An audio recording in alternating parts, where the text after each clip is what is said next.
എല്ലാവർക്കും നമസ്കാരം. നമ്മളൊരു ക്വസ്റ്റ്യൻ സ്റ്റോറി ഇട്ടിട്ടുണ്ടായിരുന്നു. എന്താണ്? ഫൈൻഡ് ദ ഓഡ് വൺ എന്ന് പറഞ്ഞൊരു ചോദ്യം. ഫൈൻഡ് ദ ഓഡ് വണ്ണിനകത്ത് 4 ഓപ്ഷൻസ് ആണ് കൊടുത്തിരുന്നത്. ഒന്ന് voucher file, B dividend register, C rectification register, D suspense account register. ചിലവർക്ക് സംശയം വന്നുകൊണ്ടാണ് ഇങ്ങനെ ഒരു ക്വസ്റ്റ്യന് വേണ്ടി വീഡിയോ ചെയ്യുന്നത്. അതായത് ഡിവിഡൻഡ് രജിസ്റ്റർ ആണ് ഇവിടുത്തെ ശരിയായ ഉത്തരം എന്ന് പറയുന്നത്. എന്താണ്? ഡിവിഡൻഡ് രജിസ്റ്റർ ആണ് ഇവിടുത്തെ ശരിയായ ഉത്തരം. കാര്യം മറ്റൊന്നുമല്ല, ഇത് ഇവര് ചോദ്യം ഉദ്ദേശിച്ചിരുന്നത്, അതായത് ബുക്സ് ആൻഡ് റെക്കോർഡ്സ് ഒരു സൊസൈറ്റി എത്ര കാലാവധി വരെ സൂക്ഷിക്കുക എന്നതിനെ അടിസ്ഥാനമാക്കിയായിരുന്നു ഈ ചോദ്യം.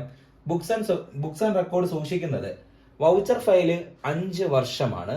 അതേപോലെ തന്നെ റെക്ടിഫിക്കേഷൻ രജിസ്റ്ററും 5 വർഷമാണ്. സസ്പെൻസ് അക്കൗണ്ട് രജിസ്റ്ററും 5 വർഷമാണ്. എന്നാൽ ഡിവിഡൻഡ് രജിസ്റ്റർ വരുന്നത് 7 വർഷമാണ് വരുന്നത്. കാലാവധി എത്ര വർഷമാണ്, എത്ര ഇയേഴ്സ് ആണെന്ന് വെച്ചാൽ ഇത് 5 ഇയേഴ്സ്, ഇത് 7 ഇയേഴ്സ്, ബാക്കിയെല്ലാം എന്തോന്നാണ് 5 ഇയേഴ്സ് ആണ്. അപ്പം 7 ഇയേഴ്സ് വന്നതുകൊണ്ടാണ് ഡിവിഡൻഡ് രജിസ്റ്റർ ഓഡ് വണ്ണായി മാറിയത്. ഇനി ചിലർക്ക് ചോദ്യം മനസ്സിലായിട്ട് തെറ്റിപ്പോകാനുള്ള കാര്യം എന്ന് വെച്ചാൽ, ഡിവിഡൻഡ് എന്ന് കേട്ടപ്പോൾ പലരും വിചാരിച്ച് ഡിവിഡൻഡ് ഒക്കെ വരുന്ന 5 വർഷത്തിൽ കൂടുമ്പോഴല്ലേ, അതുകൊണ്ട് അത് വേറെ ഏതെങ്കിലും ആയിരിക്കും ഉത്തരം എന്ന് കരുതിയിട്ട് മാറ്റി ആൻസർ ചെയ്തവരുണ്ട്. അങ്ങനെയല്ല, ഡിവിഡൻഡ് രജിസ്റ്റർ മെയിൻറ്റെയിൻ ചെയ്യുന്ന കാലാവധി എത്രയാണെന്ന് ചോദിച്ചാൽ എത്രയാണ്? 7 വർഷമാണ്. ഓക്കെ, ഇതുപോലെ തന്നെ 2 വർഷം വരുന്നതും 3 വർഷം വരുന്നുണ്ട്. സെയിൽസ് ചിട്ട് കാലാവധി ചോദിച്ചാൽ 2 വർഷമാണ്. സെയിൽസ് ചിറ്റിന്റെ കാലാവധി 2 വർഷമാണ്. ഡെയിലി സെയിൽസ് ബുക്ക്, ഡെയിലി നമ്മൾ നോക്കുന്ന സെയിൽസ് ബുക്കിന്റെ കാലാവധി എന്ന് പറഞ്ഞാൽ എത്ര വർഷമാണ്? 2 വർഷമാണ്. എത്ര വർഷമാണ്?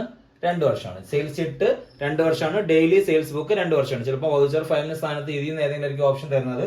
അങ്ങനെയാണെങ്കിൽ ശ്രദ്ധിച്ചോളുക. ഇപ്പം വൗച്ചർ ഫയൽ ഇവിടെ ഇട്ടിട്ട് വേണമെങ്കിൽ ഡെയിലി സെയിൽസ് ബുക്ക് ഒക്കെ ഓപ്ഷൻ ആയിട്ട് വരാം. ഇങ്ങനെ ഇത് റൂൾ നമ്പർ 31 പറയുന്നത്. റൂൾ നമ്പർ 31 പറയുന്നത് period of maintenance of books and records by societies. എന്താണ്? Period of maintenance of books and records by society. അപ്പം ഇതിന്റെ ഡീറ്റെയിൽഡ് നോട്ട് തരുന്നതായിരിക്കും. ഏതൊക്കെ വർഷം ഏതൊക്കെ രജിസ്റ്റർ സൂക്ഷിക്കും എന്നുള്ളത് ഉറപ്പായിട്ടും വരും ദിവസങ്ങളിൽ ഇടുന്നതായിരിക്കും. Thank you.